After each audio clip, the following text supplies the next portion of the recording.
अस्सलाम वालेकुम नाजरीन, INE टुडे न्यूज़ में आपका खैर मकदम है। आइए देखते हैं ये तफसीलात। रियासती बीजेपी के तर्जुमान राकेश रेड्डी ने कहा है कि मरकजी हुकूमत ने आरटीसी की जारी हड़ताल का सख्त नोट लिया है और बीजेपी कार्य पार्लियामेंट से रियासत के हालात के बारे में मालूमात हासिल की है। पार्टी ऑफिस में एक प्रेस कॉन्फ्रेंस से खिताब करते हुए राकेश रेड्डी ने कहा कि ममलिकती वज़ीर दाखिला जी किशन रेड्डी की क़यादत में पार्टी के अरकान पार्लियामेंट ने दिल्ली में मरकजी वज़ीर ट्रांसपोर्ट नितिन गडकरी से मुलाकात की और 2 महीने से जारी हड़ताल और उसके असबाब और असरात से वाकिफ करवाया। बीजेपी के तर्जुमान ने रियासती हुकूमत से अपील की कि वो आरटीसी की यूनियन से फौरी बातचीत शुरू कर दे और हड़ताल को ख़त्म करवाने जेएसी के गैर मशरूत हड़ताल ख़त्म करने की पेशकश का खैर मकदम करे। उन्होंने कहा कि इससे अच्छा और मौका हुकूमत को नहीं मिल सकता। रेड्डी जी ने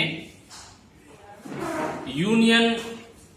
ट्रांसपोर्ट मिनिस्टर श्री नितिन गडकरी जी को मिलके जो तेलंगाना में आरटीसी स्ट्राइक का जो हैपनिंग से उसके बारे में अपडेट किया है और वो तुरंत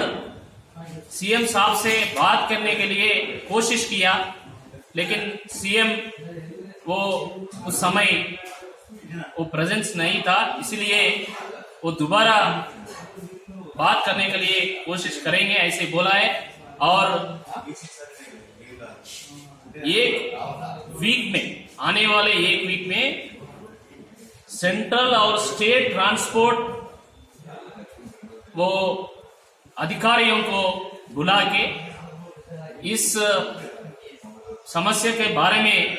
चर्चा करके एक सॉल्यूशन निकालेंगे ऐसे हमारा यूनियन मिनिस्टर ने बोला है। इसीलिए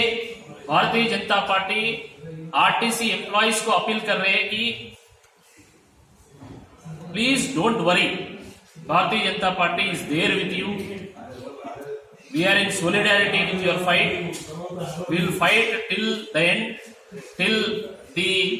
lawful and justful demands are met by the state government.